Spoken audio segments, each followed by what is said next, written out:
Good morning. Welcome back to the Broadcast Retirement Network. This is BRNAM for Wednesday, April 17th, 2024. And our top story today, paying for college after being laid off. Joining me now to discuss this and a lot more, Patricia Roberts is with Gift of College. Patricia, so great to see you. Thanks so much for joining us on the program this morning. Pleasure to be here. Thank you for the invitation. Yeah, I want to start off with some basics here. How important in your mind is planning ahead to the college selection, college enrollment process, whether you're a parent, whether you're a student? I think it's extremely important, given the high cost of higher education. I think it's extremely important to begin planning as early as possible. And by planning, I mean beginning to save what you can for those future costs. And I think engaging your child in the process along the way in age-appropriate ways sets you up well for the point in time when they're ready to begin exploring possible institutions to attend, and then ultimately, as many are right now, starting to decide which institution to attend. Yeah, and look, it's the springtime, and those who are seniors are starting to think about that next year. Has the pandemic and has the financial circumstances, the world circumstances, changed perception or how you do things, how you conduct business when you're looking for that higher education opportunity? I believe the pandemic has changed things, certainly for the students who were in high school during the pandemic and those who even were in college at the time. Their circumstances and experiences were so different. They were studying virtually. They were not in the company of peers. Things were very different for them. And I think the desire to go to college and have a more normal social in-person educational experience was probably top of mind for many when that finally became possible. I think on the other hand, perhaps some families began to consider whether it even made sense to be sending their child off to college in the event something like this could possibly happen. And I bet there were a growing number that considered gap years and perhaps living at home and commuting to a school at first just to get their feet wet in terms of what the future would hold. And in terms of the planning, how important is that? I know you wrote the book Route 529. You did that. That was a pandemic project. But how important is the 529 plan to what we're talking about, which is planning ahead? Now, putting money away incrementally over a long period of time for the purposes of higher education or some other type of education, a qualified educational expense? Well, I think there's no one way to prepare for the cost of higher education, but among the ways that I'm familiar with, I really do believe that 529 plans are the best. And I say that for a number of reasons. They have these wonderful tax advantages associated with them. So unlike traditional forms of saving and investing, where you're paying tax on the earnings as accounts grow in value, that's not the case with 529 plans. And in addition, 37 states and the District of Columbia further incent their residents to save for forms of higher education in a 529 plan. And in conjunction with that, they give an annual state tax deduction or credit for doing it.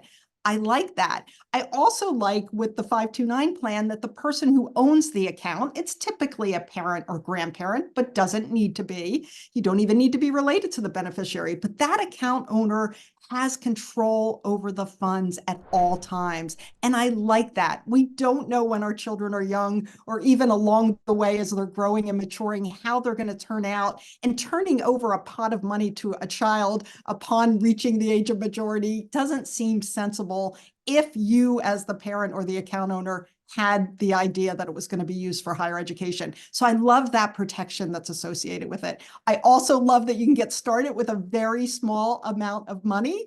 I love that there are no income limits or time limits for which the funds can be held. And I like the general flexibility. They're not just for college, they're for many forms of higher education. And just to kind of close out this segment before we go to a commercial break, do you think a lot of individuals, a lot of people, grandparents, people that are related, family members, caregivers, do you think they're aware of the benefits of 529? I mean, I know you and other people are great advocates, but are 330 million people in the United States, are we all aware?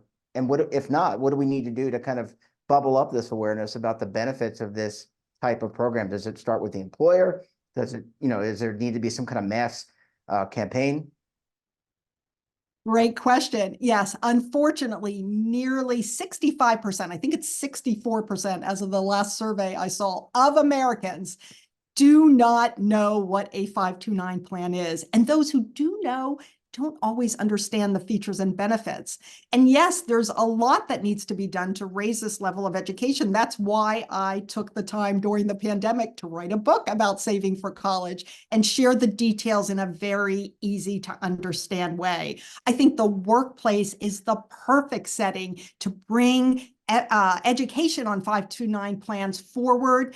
I work with employers of all sizes across the US in all sorts of industries, and a growing number are doing it. Some are even matching contributions to 529 accounts. Employers can do that. They don't realize it. And I think that's the perfect place to reach a wide range of individuals who may have needs for their own children or for their own continuing education.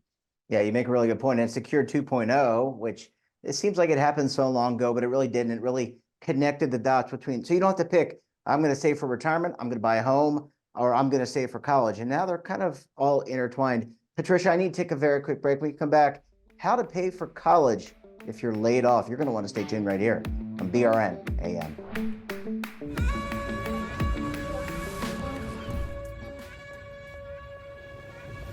Imagine a new television network that will make you richer, healthier, and in control of your financial future.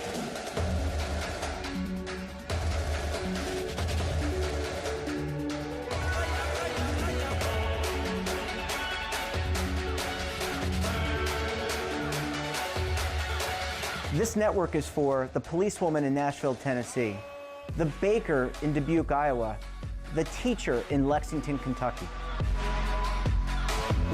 We want to make the idea of savings and retirement culturally relevant. But what do you see as a defining issue of the midterms, especially for the smaller businesses? I mean, they are the lifeblood of the American economy.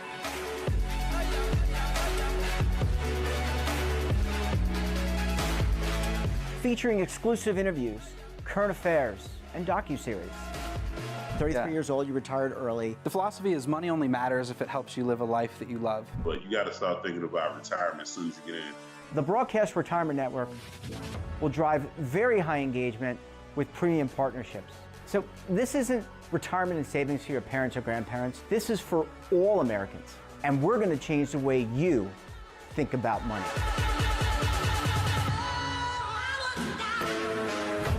Welcome to the next frontier of retirement and savings. This is BRN, the Broadcast Retirement Network.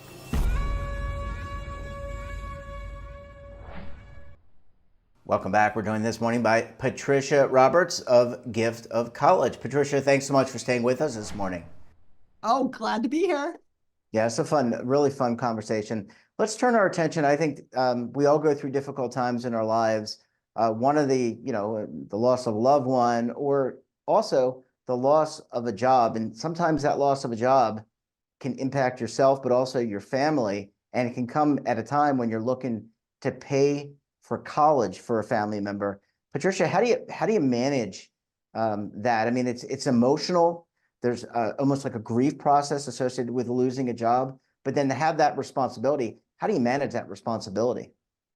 Yeah, it's a tough situation to be in, and one that I was once in and worked my way through it, having planned ahead for the college costs. But regardless, depending on the manner in which you've already prepared for the time in which you find yourself, which is your child about to go to college, you'll want to make various adjustments.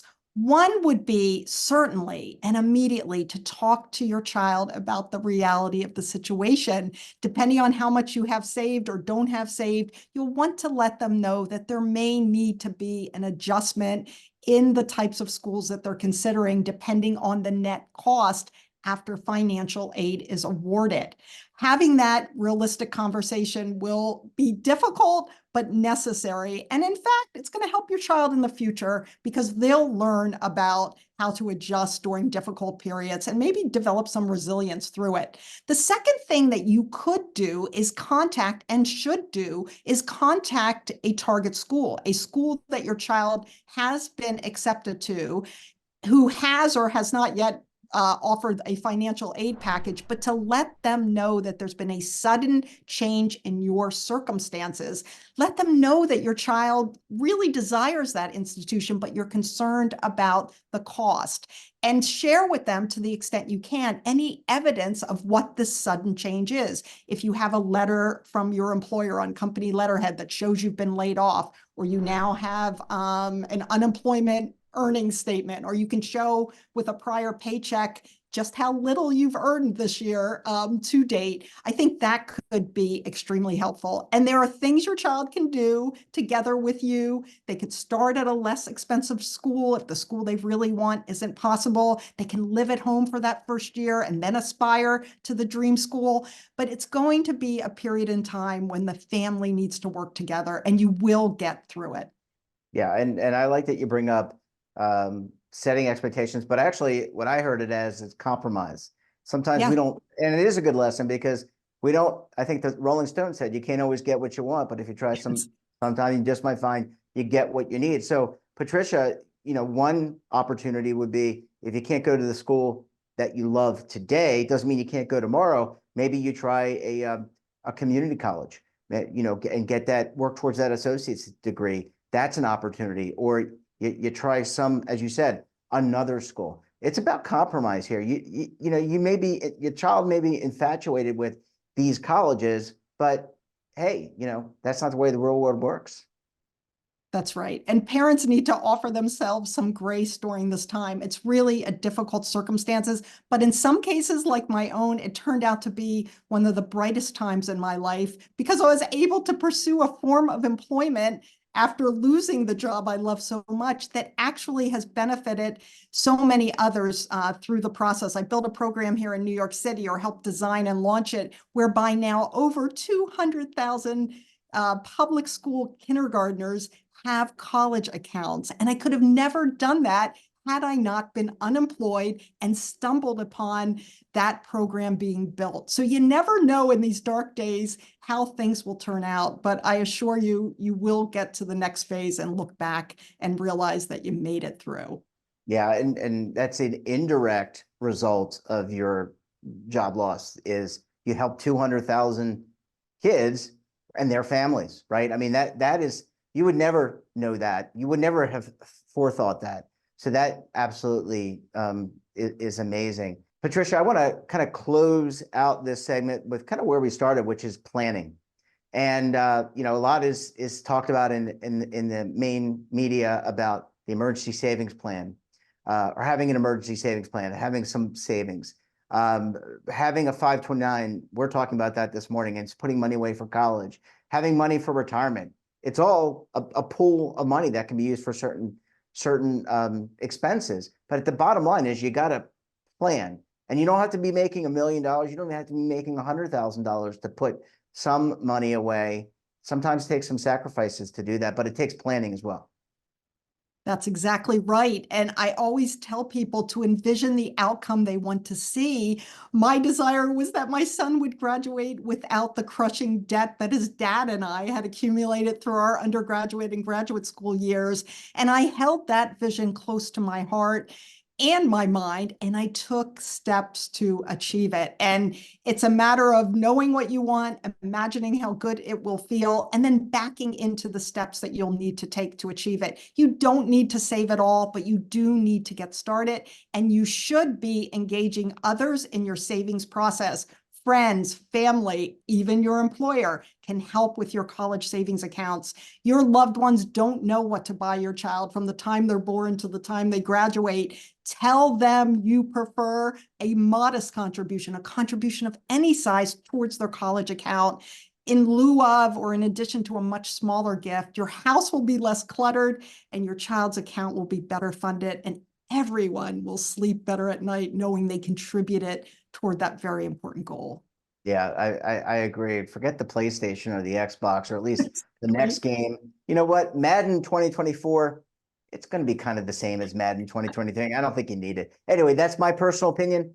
I'm sorry, Madden, the Madden folks out there, the gamers, we love your game. Patricia, we're going to have to leave it there. Great to see you. Thanks so much for joining us, and we look forward to having you back on the program again very soon. Thanks so much.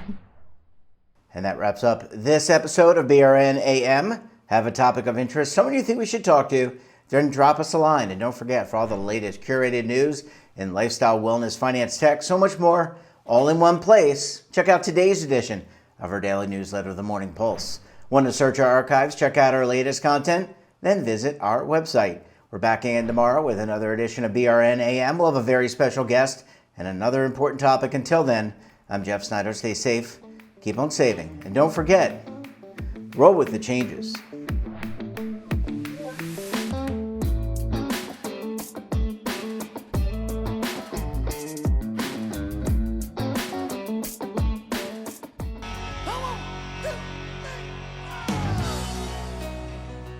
Now is your opportunity to co-create content around any topic on the first lifestyle and wellness network. Reach a global audience through our platform and co-own exclusive branded content.